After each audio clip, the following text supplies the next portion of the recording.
अस्सलाम वालेकुम, कैसे हैं आप सब। आज हमने बनाए हैं गुड़ वाले चावल। ये बहुत अच्छे लगते हैं, आजकल के वेदर में तो वैसे ही बहुत अच्छे लगते हैं। आप लाजमी बनाइएगा और टिप्स को फॉलो कीजिएगा।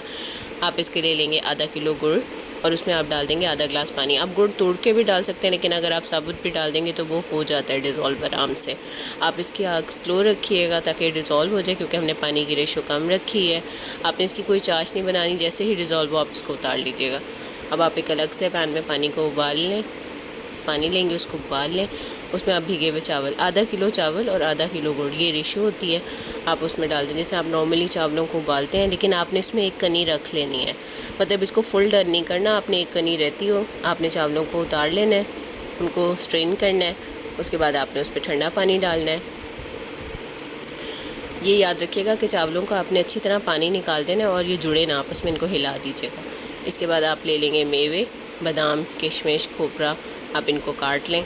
1 चम्मच ऑयल लें, इसमें आप अपने मेवे डालें और इनको फ्राई करें। अगर वीडियो पसंद आए तो चैनल को ज़रूर सब्सक्राइब कीजिएगा और वीडियो को लाइक कीजिएगा। ये देखें, हम मेवे अपने निकाल रहे हैं। अब आप लेंगे आधा कप ऑयल, उसमें आप डाल दें बड़ी इलायची, सौंफ डाल दें आधा चम्मच।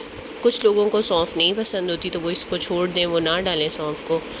आपने जो गुड़ की चाश बनाई हुई थी वो डालें। जैसे ही इसको बॉयल सा आने लगेगा, ये पकने लगेगी, आपने जो चावल अपने उबाल के रखे हुए हैं वो आप इसमें डाल दें। चावल आपके पानी उनमें बिल्कुल नहीं होना चाहिए, खुश्क होने चाहिए।